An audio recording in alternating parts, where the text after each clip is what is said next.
we just welcome you to Constitutional Chats today and ask if you'll share with us a few thoughts about our opening topic, which is federalism, and then we'll go to questions.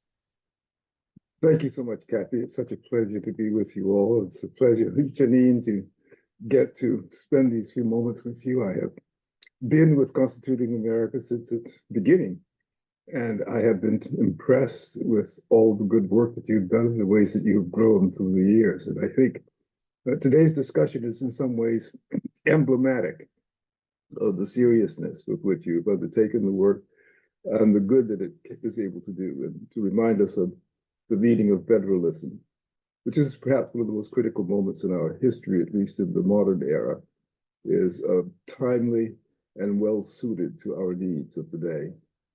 And therefore, that leads me to talk briefly about the question itself of federalism.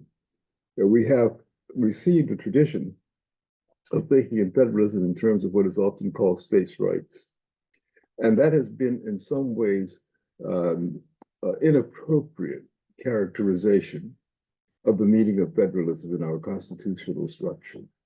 The founding fathers adopted the federal structure for an explicit purpose. That purpose is outlined, as you well know, in Federalist Paper number 10.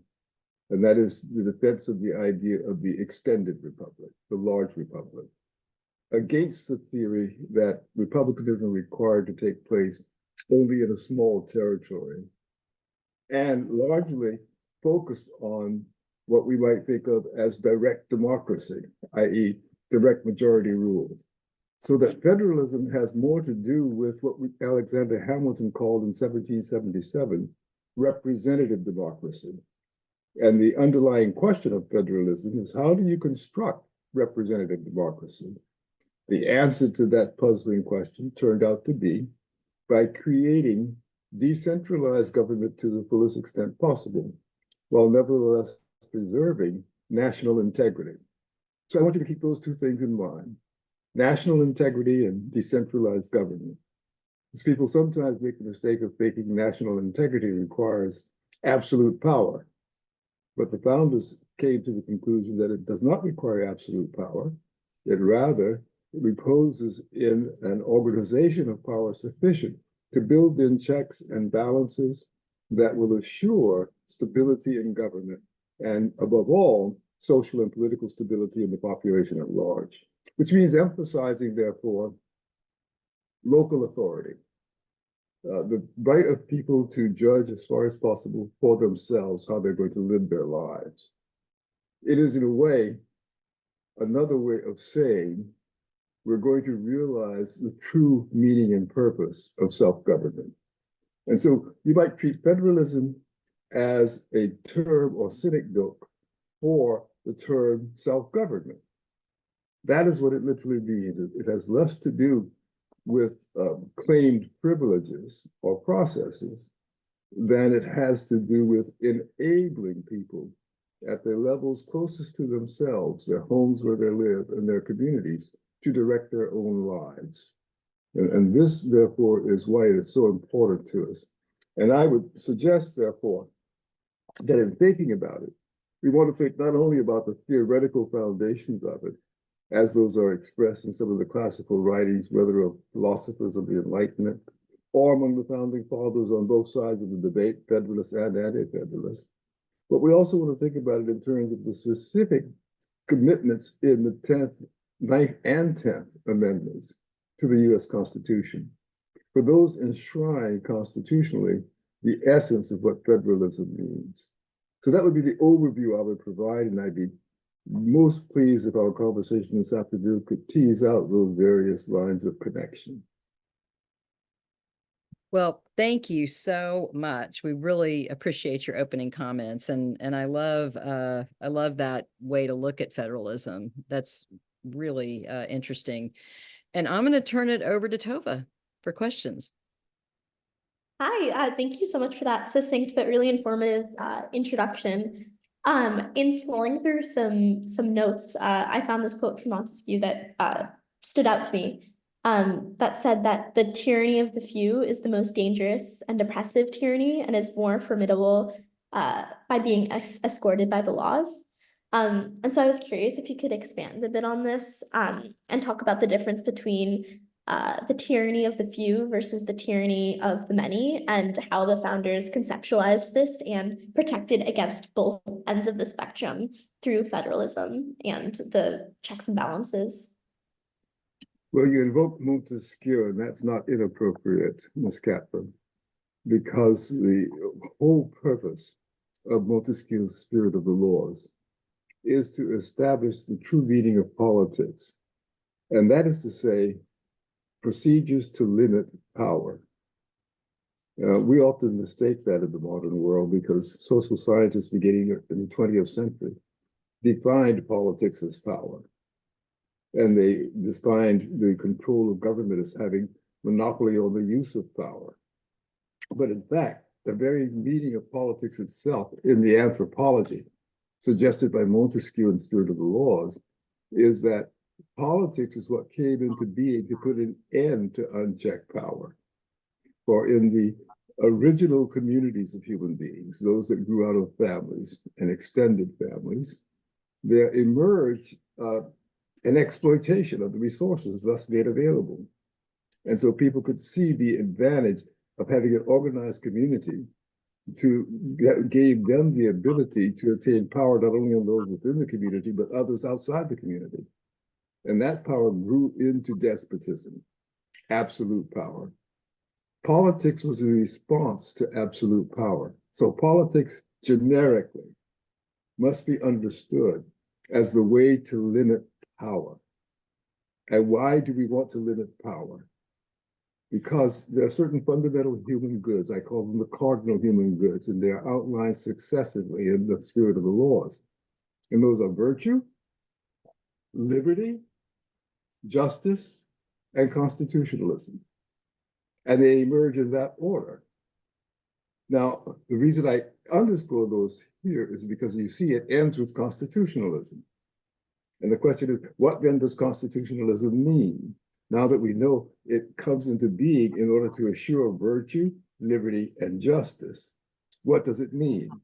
Well, what it means is the institutions of society, the governing institutions, are so constituted as to prevent the development of absolute power and to cause decision-making to be spread throughout the community to the fullest extent possible.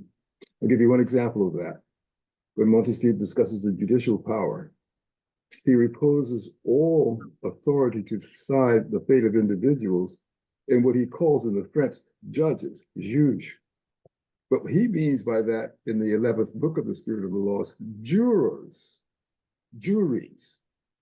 And that underscores how he wanted to drive that critical decision-making about the fate of individuals down to the level of the community, rather than leaving it in the hands of people exercising general or absolute authority and power. And so that is a cornerstone of what we call the separation of powers. Now, the separation of powers, therefore, distinguishes the executive, the legislative, and judicial powers. And that's already breaking apart concentrations of power. So the only thing we now need to add to that to respond to your question is to observe that you can break down that concentration further, as is explained in Federalist Paper number 51, by staging separate levels of government, in which that same tripartite division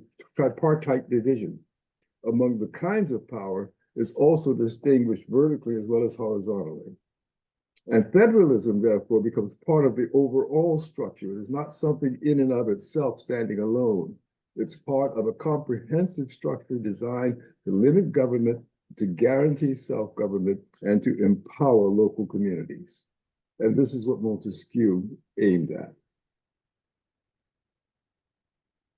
Well, thank you very much for that conceptual framework. And then I was wondering how, as we've seen, the United States has grown very, very substantially. A country of, I believe it's over 330 million people, would have been incomprehensible at the time of the founding.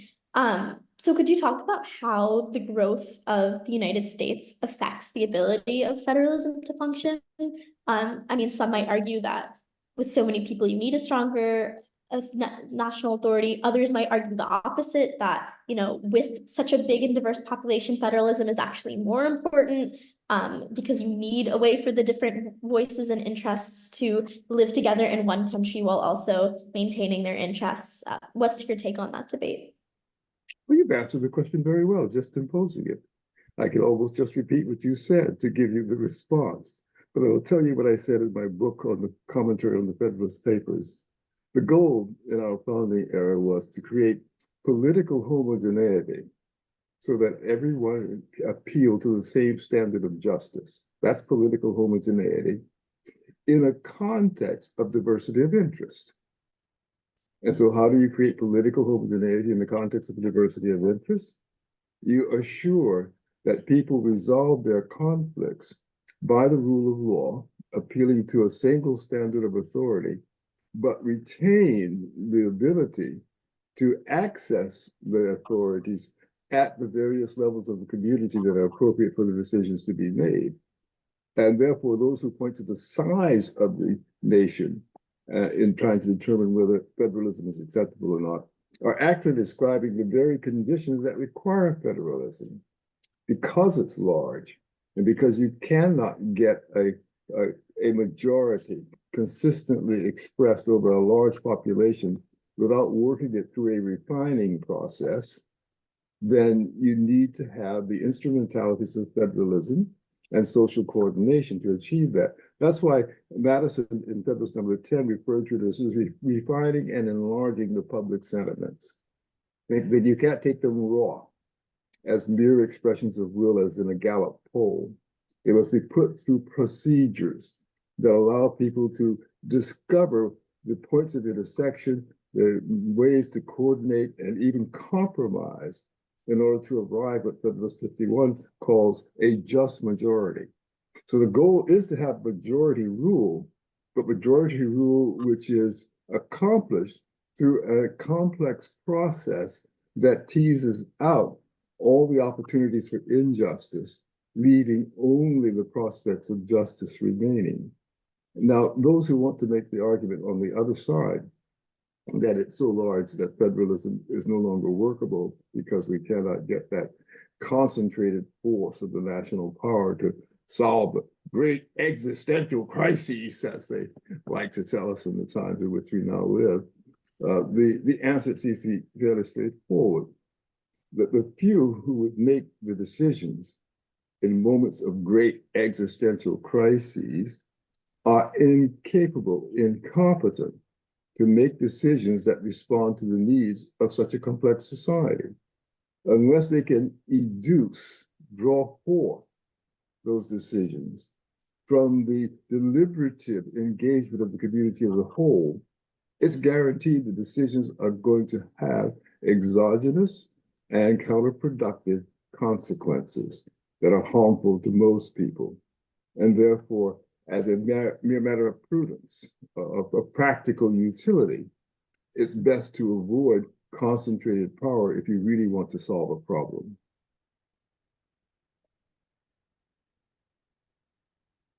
Yeah, that makes a lot of sense. And then I was wondering, with regards to federalism, we typically talk about, and the way it's structured, primarily concerns the relationship between the federal national government and the states, with, governance divided and balanced between the two.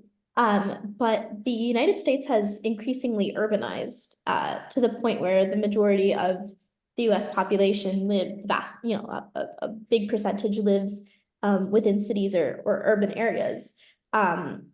So has there been, so I've heard the argument that perhaps there should be more governance or more power given at the city or the county level, especially as to the previous question, the population has grown so much to the point where many states are larger than the entire United States was at the time of the founding by a long shot.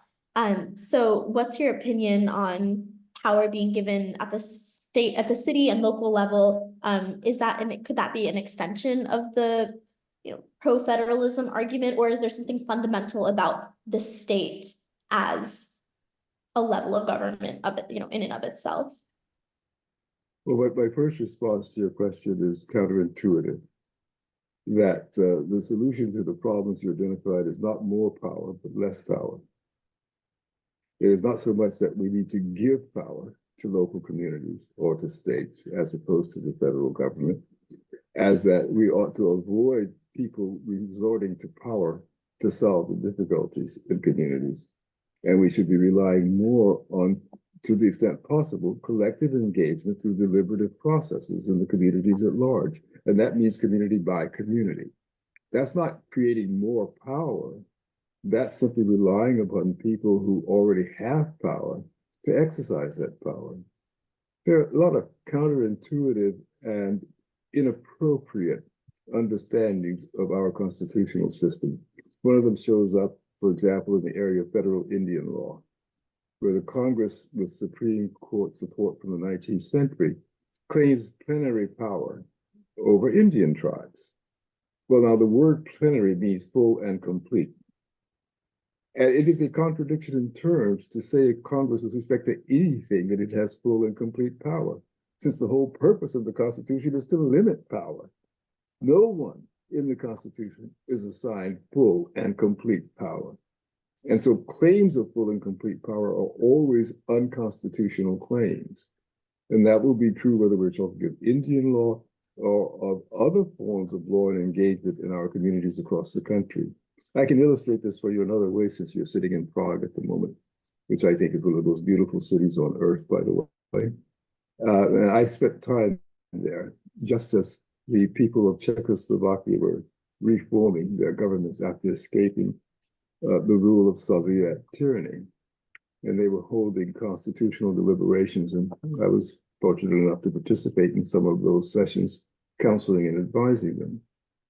And one of the first things I discovered in the course of those discussions back in 1991 was that they had made a big mistake. And prior to bringing those of us who were constitutional advisors from a political theory perspective to the table, they had brought lawyers from the United States. And the first thing the lawyers did before they did anything else was to make them adopt the Bill of Rights. Now, they therefore had, when we got there, a Bill of Rights without a constitution, a Bill of Rights without a governing structure, a Bill of Rights without a concept of limitation on government, which means, of course, they began from a posture of fear of power. And that's what lies at the back of the question you're asking. Ought we to be fearful of power? Well, the answer is yes in one sense and no in another sense. Yes, if there are claims of complete power, we ought to be fearful. But we needn't be fearful if we understand that we don't live in an institution where complete power is ceded to anyone. The whole purpose of not ceding complete power is so that we don't have to live in fear. Because as Montesquieu observed, nothing is worse for the individual than to know that the individual's fate lies at the arbitrary will of another. That complete power is in the hands of one or a few who can determine questions without resort to the deliberative sense of the community. And that's why the Federalist Papers repeat that phrase over and over again. The purpose of the structure of this government is to evoke the deliberative sense of the community. And I'm emphasizing the word deliberative rather than deliberate, but they also say deliberate sense on some passages. But they say deliberative because getting to a deliberate sense requires a process of deliberation. And that's why they use the term deliberative. So the idea is that people actually talk about the things that matter to them in their communities. And they actually surface notions of what appropriate remedies for problems are, or what provisions against the future dangers that one might envision should be. And they don't leave it to some so-called experts to organize the society and establish regimes of social control. Today, we find that the prevailing ethos in the United States, in the West, and in the world at large is to try to create social control. And the pattern from which has been established, of course, in communist China and is spreading, especially through the West and through places like Canada, as well as the Western European countries. Well, the model of social control is the antithesis of federalism, the very opposite of what federalism is supposed to be about. So I would say, if we remember, going back to the 9th and 10th Amendment for a moment, that those reserve powers, and remember the language of the amendments is to reserve powers not delegated to the national government, to the states, or to the people. And sometimes we forget to add that last clause, or to the people. The whole purpose is to assure the continuing priority of individual powers in the context of organizing powers of government. Well, yeah, thank you so much. I had no idea you had such a relevant role in the, creation of the system of the country I'm currently in now. That was very interesting to hear how the process to create, the structures to found, a new nation after communism. How incredible for you to have had a role. And they were, I'm sure, very lucky to have your expertise. But yeah, certainly being here in Prague, and I've also been in Austria and Poland and Hungary and other countries that were under communism. And it certainly makes me very, very grateful to be an American, to know that even though we're flawed, there is such a world of difference between the system we have, which is flawed, but it's one we can work to improve. And that we can gather, as you said, deliberative conversations with our fellow citizens and organize for power, versus one where there's total state control and almost a hopeless sense that you can't change anything without changing the very fundamental nature of the government. So all that you said was very fascinating to me. I could talk forever, but I'm out of time. So now let me just say one thing about what you just said, though, that I think you will find interesting also. I remember I started by telling you I was there in Czechoslovakia, because it was still Czechoslovakia then. And I told you they had a Bill of Rights and didn't have a constitution. Well, what's the outcome of that? The outcome was they never became Czechoslovakia in the end. They became two separate countries, the Czech Republic and the Slovak Republic, because they hadn't solved the most fundamental question, how to create a single federal structure. That's why they ended up breaking up. So they put the cart before the horse with the Bill of Rights. They needed to have a limited government first, and then they could do what the anti-federalists did in the United States. Is now that we've got that, let's at least add a Bill of Rights to it. Yeah, no, that's a really good point. And it's easy. It underscores how incredible it is that in the 1700s, the United States at our founding was able to combine these 13 colonies that today we think of it as a cohesive state, but one cohesive nation, but it certainly wasn't at the time. Each had their own history and culture. So it really is a miracle of statecraft and, deliberation to have been able to make it cohesive. And one could imagine if the founding fathers hadn't had as much foresight, we could have ended up with a Czech Republic and Slovakia type solution where the different states had broken apart. I mean, that almost did happen. Yeah. So we're lucky. Okay, I'll pass on now, but thank you for your time. Well, thank you, Tova. Great questions. And Professor Allen, we're so honored to have you and all of your insights. And we have a special segment during this series where we're featuring our audience members.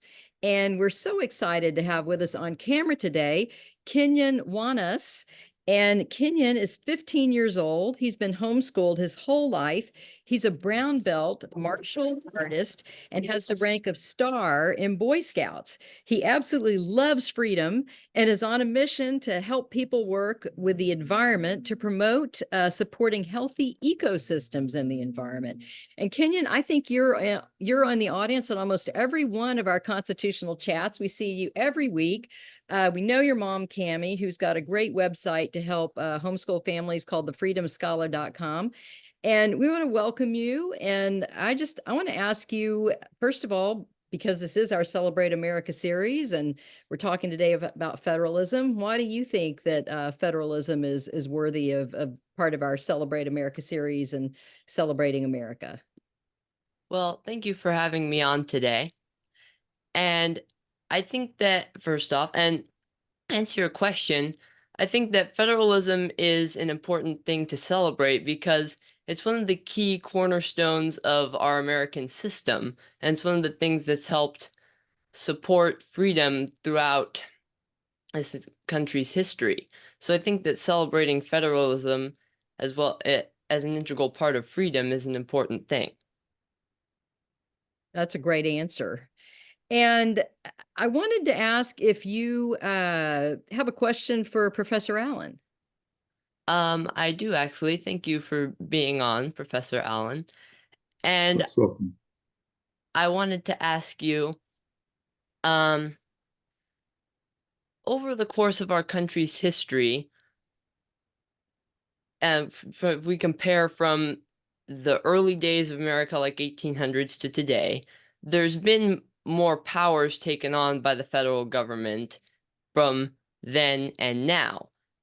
And of course, one could argue about why that has happened, but it has, and it's kind of I feel like that maybe has weakened federalism somewhat. So I wanted to ask you, how has this slight weakening of federalism throughout the years affected the freedom of our nation? well, that's an excellent question, Mr. Ramos. Did I say that correctly, Ramos? Yes, you Okay, did. good. Thank You you. did. That's an excellent question. You have to understand that in the course of our history, there are going to be several periods that arise in which we waver in the degree of commitment we have to the original structures and principles. I like to explain this to people in the following way.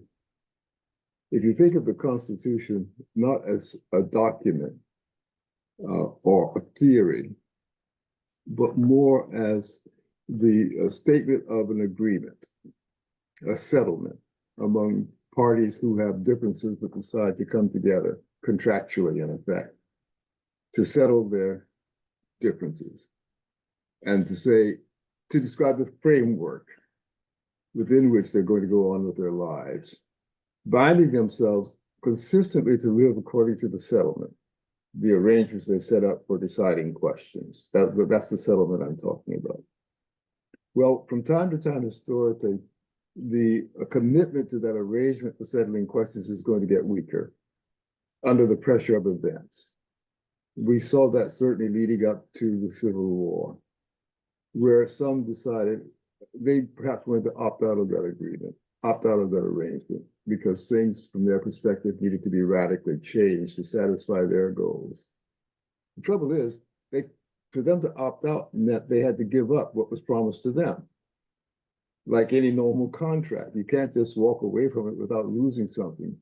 You might think I'm better off out of the contract. Well, that may be true, but there were certain commitments to you that others won't have to make them and won't have to meet. And that's true with political settlements as well. So if you think of the Constitution through time as an historical survey of the degree of commitment to the original arrangement, then you can chart a graph showing ups and downs of commitment, degrees of commitment. And then there will also be periods like the beginning of the 20th century, when you fall into the hands of people who think it's time for radical change. And they begin to espouse theories of constitutionalism and theories of democracy inconsistent with the original arrangement. This is how the administrative state arose in the United States. It was something that was propelled by a number of people. They called themselves progressives at that point in time, the early 20th century, late 19th century. And Woodrow Wilson became the most outstanding advocate of the new theories of government that sought to concentrate power in the federal government and as much as possible the person of the president. Well, those efforts were inconsistent with the original arrangements for settling questions. And their argument was, in the modern world, the problems are so complex, we can't settle them alone in the same way we did with the original arrangement. And we need to create new arrangements that would bring expertise to the table to make these decisions, because these decisions cannot be made so well democratically. Somebody needs to speak for the people and become the democratic voice rather than simply sampling the people's votes in elections. And so that's brought us to an era in which we've seen the government grow tremendously and grow largely at the expense of individual liberties.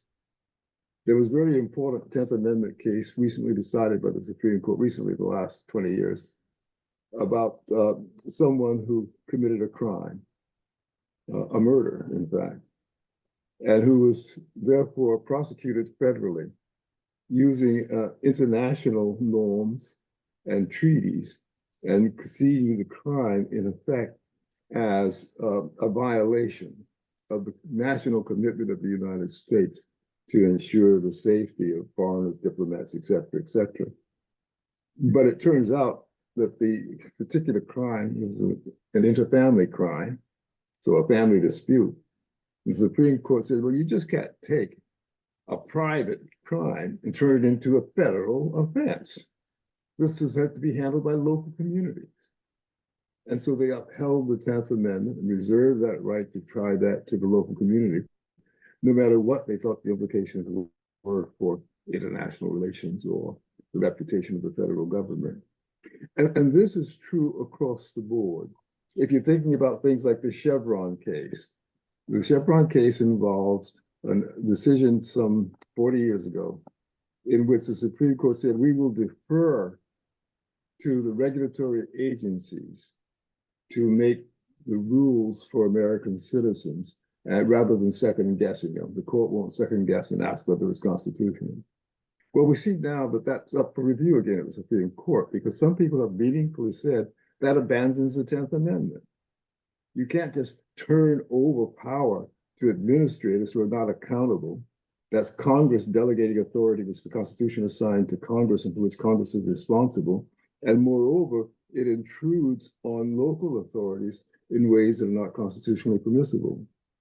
And so there's reasonable expectation that the court, by the end of this term, that means within the next 2 weeks, will end up revising that Chevron doctrine in a continuing process of restoring the relevance of the 10th Amendment, in which Justice Thomas has been leading the way. Well, Thank you. it's interesting that you brought up the Chevron doctrine. We just talked about that in our last series, Pivotal Decisions in 2024. Kenyon, were you on that podcast by chance? Yeah, I believe I was. Yeah. Do you have any follow-up questions for Professor Allen? Just one quick one. You're talking about how the United States will renew its commitment and the level of commitment may increase and decrease over time. And I really like that.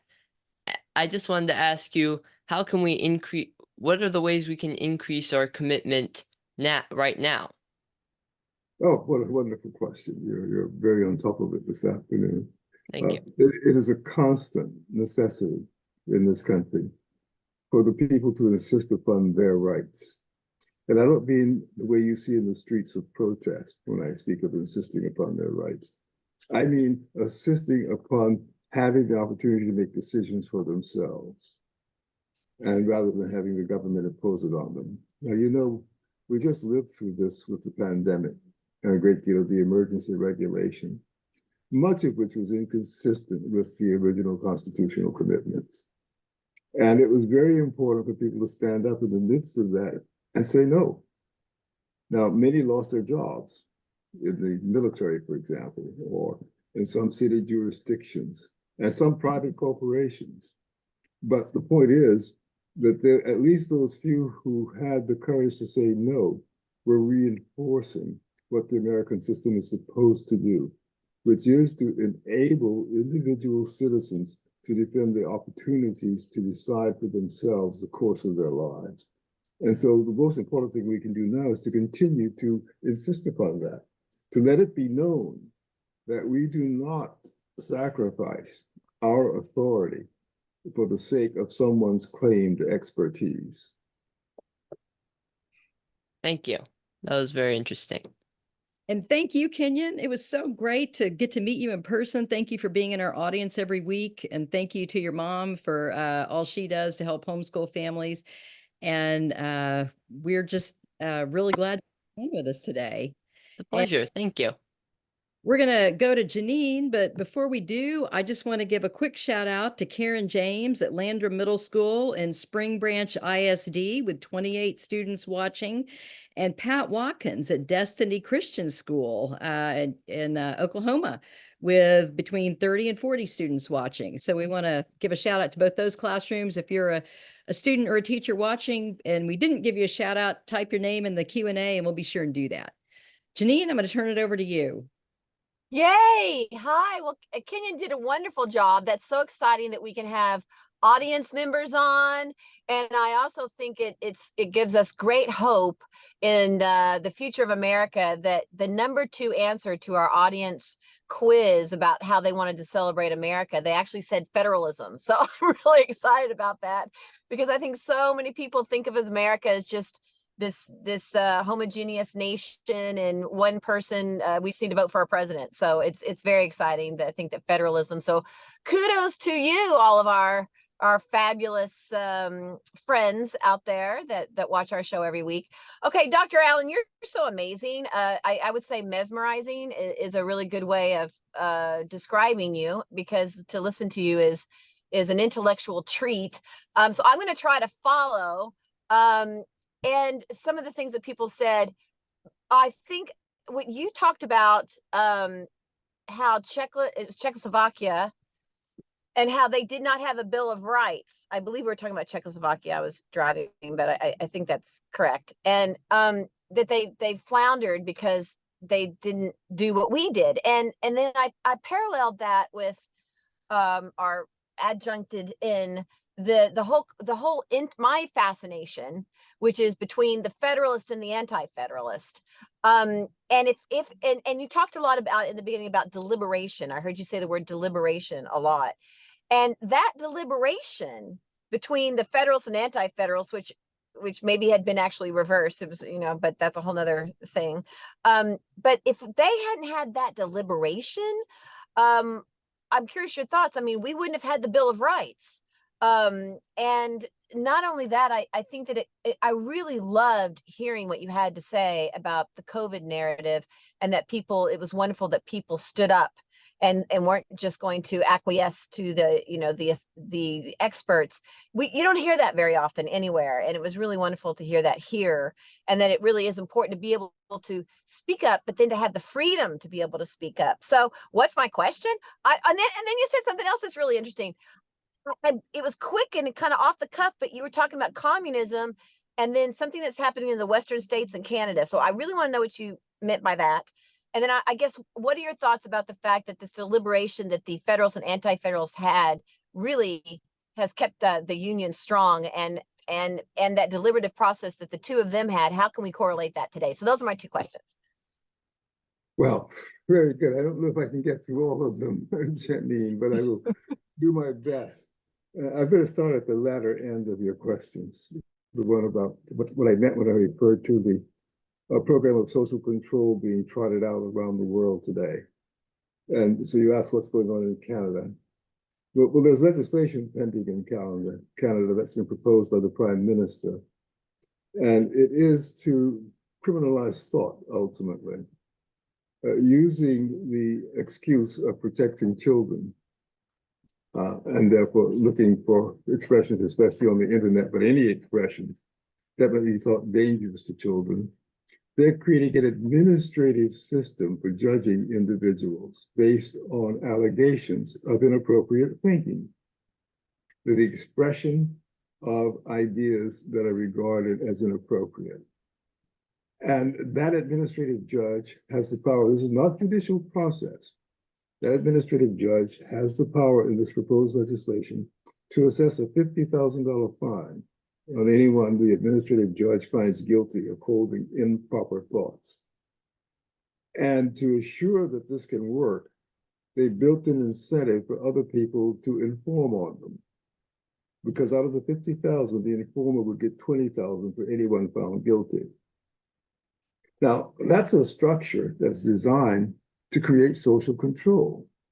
And what they will do if they find a person guilty is regulate that person's entire conduct, extending so far as to confine them to their residences. perhaps letting them go out to work and come back, but not otherwise. And we see this is certainly the model that China has employed, as it has been exercising social control throughout its population and monitoring people's communications digitally. And we see it increasingly in Western Europe, where they have created more and more laws that criminalize thinking, having the wrong thoughts. And we say expressing the wrong thoughts, but it goes to just having them. If somebody can demonstrate that you thought it, whether you expressed it publicly or not, you could be held liable for that. This is a trend throughout the world today. And it's at the background of a lot of the discourse you hear in the United States, though they've not proposed these laws quite yet. But they have approached them, they're tiptoeing up to them in the state of California around the question of transgenderism and trying to control parents and what they can know or say. And they can penalize people for using the wrong pronouns, et cetera, et cetera, et cetera. So this is a pervasive problem that we are discovering today throughout the world and throughout the Western world in general. And it seems to be its relationship to the question you're asking about bills of rights and constitutional structure could not be more obvious. It means a complete loss of those individual powers we talked about in the previous questions, those reserved powers to the people. I gave a talk not long ago, just a couple of weeks ago, at the American Council of Trustees and Alumni, in which I entitled, "Criminals Think That Thinking is Not a Crime." And in which I pointed out that we started on the slippery slope when we started having hate crime legislation. And I asked, what makes a hate crime? What makes it hate a crime? We know criminal conduct and we know how to punish criminal conduct, but why does the thought enter into it and exaggerate the penalty or become a new offense? Well, that was the beginning of this whole process of allowing us to destabilize individual security in the entire society. So these things are happening even though we have a Bill of Rights. And this was one of the dangers that was pointed out at the founding in the debate about the Bill of Rights, when not only Alexander Hamilton in Federalist number 84, but others besides made the observation, if you start listing them and you can't produce a comprehensive list, you create the impression that whatever is not listed is okay. And that means you've then limited rather than expanded or granted rights, because there's going to be only a finite list that you can list, and everything else is up for grabs. And that was a powerful critique, which is not to say we shouldn't have had a Bill of Rights. And as I was saying about the Czechoslovak experience, their problem was not the lack of a Bill of Rights, but they only had a Bill of Rights. They got that from our American lawyers before they got a real constitution. Oh, I heard that incorrectly then. That's interesting. Yeah. Okay. So and that's true that we talk about the fact, and I've learned on the show and from you that our checks and balances are really what's unique about America. So anyway, I didn't mean to interrupt. Go ahead. That's really interesting. That's exactly where I was going, and you just said it, because it takes checks and balances, it takes a federal structure, it takes separation of powers. It takes all of that before a Bill of Rights can become useful. Because then you build in accountability and you build in countervailing influences to check abuses. And that means you can cite the Bill of Rights. Now, another part of your question involved the whole question of deliberation between Federalists and Anti-Federalists. And I think this is extremely important. So I'm going to illustrate the answer to that for you with James Madison. As you know, James Madison opposed the Bill of Rights at the convention, but he also introduced the Bill of Rights in the first Congress because he understood that the ratification process included a promise to adopt the Bill of Rights. That was a commitment to the people. And as he told the first Congress, we have to honor that commitment because that's why we got the Constitution. And he was right about that. And George Washington was right about that. And so he drafted the Bill of Rights. It was modified, and I won't go through the details of what he drafted in the modification, but the point was, we got it. Now, as soon as the government was established, certain things happened. In the first place, there were political debates, partisan debates about things like taxing, who should pay the public debt? How should it be collected, whether national or state, i.e. federal or national? What about a national bank? Can we have a national bank, or should we only have state banks, et cetera, et cetera? All these questions were being debated. Madison came down on the side of opposing the nationalization, both with respect to paying the debt, assuming the state debts he was against. He opposed instituting a national bank, all of which was, as far as he was concerned, representing his constituency in Virginia. And so he declared those things unconstitutional. But but they passed anyway, right? So those first 8 years of the George Washington, those things all became law, and therefore they governed. So when George Washington left the White House, those laws remained. In 1800, Thomas Jefferson became president in what Jefferson himself called the Revolution of 1800. Except the revolution didn't change those things. They continued to govern on the Washington Hamiltonian plan. Wisely so, prudently so, in my opinion. But come 1816, when it's time for a renewal of the National Bank, James Madison is president. So the same Madison who had opposed it just a handful of years before now had to face the question anew, and this time he approved it. So why did he approve it? Was he what we call today a flip-flopper? No, he explained it very clearly. He said, we had a full deliberation, a full debate about this, and the same people who ratified the Constitution, who drafted the Constitution, said it was constitutional. I, therefore, now in 1860 must acknowledge that the people who made that decision knew what was constitutional, and therefore I will say yes to it. So he pointed out how the deliberative process produced a ruling about constitutionality. And that's how the Bill of Rights comes to be, through that deliberative process between Federalists and Anti-Federalists. Now, the Anti-Federalists were anti-nationalists, yes, but they did believe we should have a federal system. So we can't say by calling them Anti-Federalists that they were against federalism. But it's not to say that they got their name dishonestly, as my mentor used to say. He was wrong about this. They got their name honestly. And I'll tell you quickly how they got their name. In the 1780s, before the Constitutional Convention, when we still had the Confederation Congress, there were attempts to create ways to tax that respected the Confederation, which meant that Congress would pass an assessment, send it out to the states were responsible for collecting it. And none of those measures ever passed in Congress, the Confederation Congress. And the people who opposed them came to be called anti-federal because they wouldn't do anything to make the Confederation workable. And that's how they got the name anti-federal. While those who became Federalists kept trying to strengthen the Confederation, which is how they got the name Federalist. And so while the names seem counterintuitive in retrospect, they actually earned their names in the context of the 1780s prior to the Constitutional Convention. Because they weren't, let me get this straight, the anti-federalists at the time weren't willing to play along with keeping a federal government. Yes. So they said, well, then you're an anti-federalist because you don't want a federalist government, because they wouldn't behave, so to speak. But yes, that was, you know the strength of it. Did I finally understand that? Yes, okay. Yes, you did. But it is counterintuitive today, isn't it? Yes, it is. Because they were truly people who believed the federal structure ruled by the states and local communities was what was important. They truly believed that. And I'm going to pass for the questions, but I harken back to how important it is. And thank you for coming on our show today. I can't think of a better guest on any subject really, but especially this one.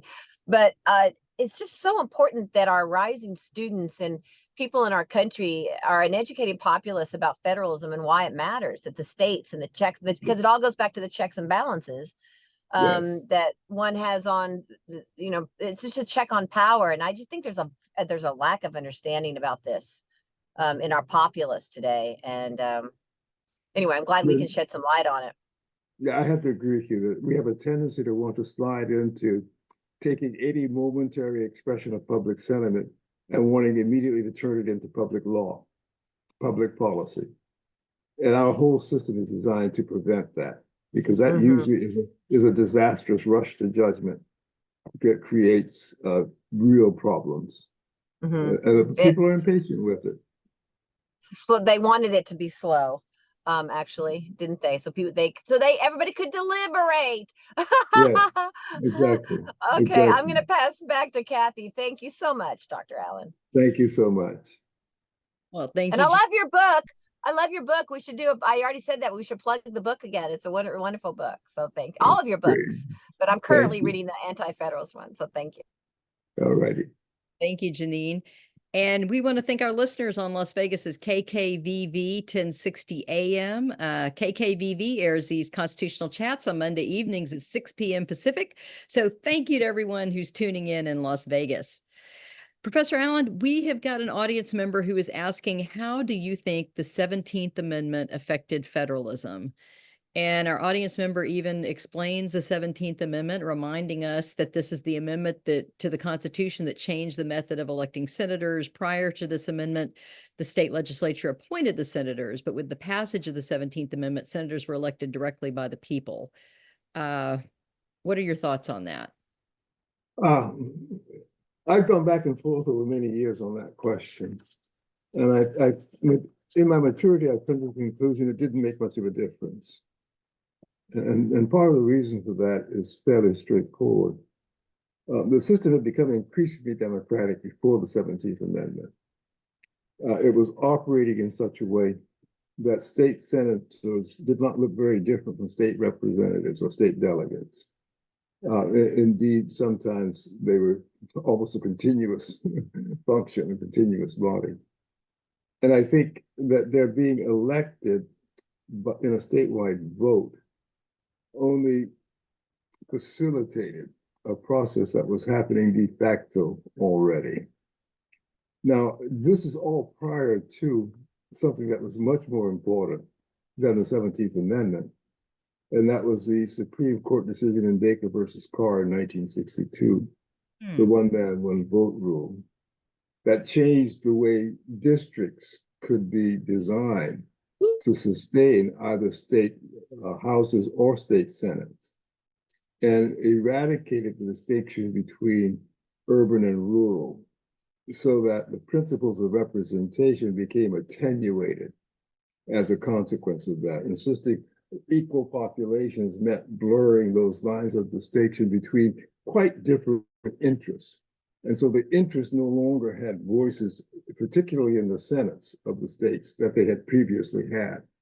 And they would have had those interests whether they were chosen by the state legislatures or chosen by the people. Because remember, when they were appointed by the state legislatures, the US senators, for example, they were typically appointed by the votes of the people in the majority house, which meant they were appointed by the most democratic branch, essentially, of the state government. And therefore, you didn't lose a lot when you elected them directly from the point at which they had been appointed by the legislatures. But when you change the way they apportion their districts so that interests were no longer represented as interests, then you had a profound effect upon the character of life in our states. Well, thank you. That's fascinating. And we are right at the top of the hour. And I can't think of a better way to close than to read Rick Mayberry's comment, who says, "Not a question, a statement. Dr. Allen is an enlightening and superbly effective guest. In just the first 10 minutes, he had explained with clarity and succinct insight that which should be part of every citizen's education. Thank you."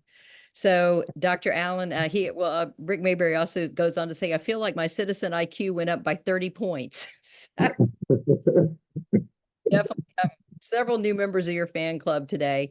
And we just thank you so much for being with us. And we want to thank our audience for all the great questions. And Kenyon, thank you for coming on and joining us. You did a great job, Tova and Janine. And we ask everyone to join us back next week for our continued Celebrating America series. We're going to be talking about the beauty of America, talking about the national parks with Morden, Texas Poet Laureate, who's written a great book on the national parks, and look forward to the audience continuing to participate and join us. So thank y'all very much.